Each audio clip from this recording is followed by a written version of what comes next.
నిన్న మనం చూసాం యేసు కేవలం గురువు కాదని. ఇప్పుడు మరింత లోతైన ప్రశ్న, యేసు నిజంగా దేవుడా? ఇది చిన్న ప్రశ్న కాదు. ఈ ప్రశ్నకు సమాధానం నీ నిత్య జీవితాన్ని నిర్ణయిస్తుంది. యోహాను సువార్త 1వ అధ్యాయం 1వ వచనంలో ఆది యందు వాక్యం ఉండెను, ఆ వాక్యం దేవుడై ఉండెను. అలాగే 14వ వచనంలో ఆ వాక్యమే శరీరధారిగా మన మధ్య నివసించెను. అంటే దేవుడు మనుషుడై వచ్చాడు.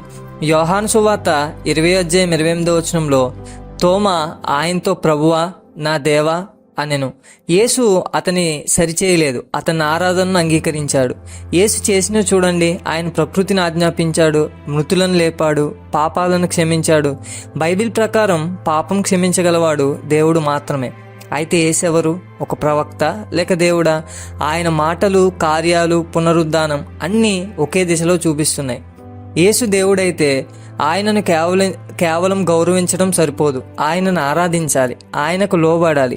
యేసు దేవుడు కాకపోతే ఆయన అనుసరించాల్సిన అవసరం లేదు, మధ్యస్థానం లేదు. ఇవాళ సత్యం ఇదే.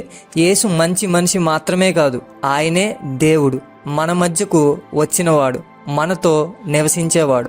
కాబట్టి దేవుని మీద సంపూర్తిగా ఆధారపడదాం. మధ్యలో ఏ విషయాల్ని మనం కలపకుండా పూర్ణ హృదయంతో, పూర్ణ ఆత్మతో ఆయన ఆరాధించే వారంగా ఉందాం.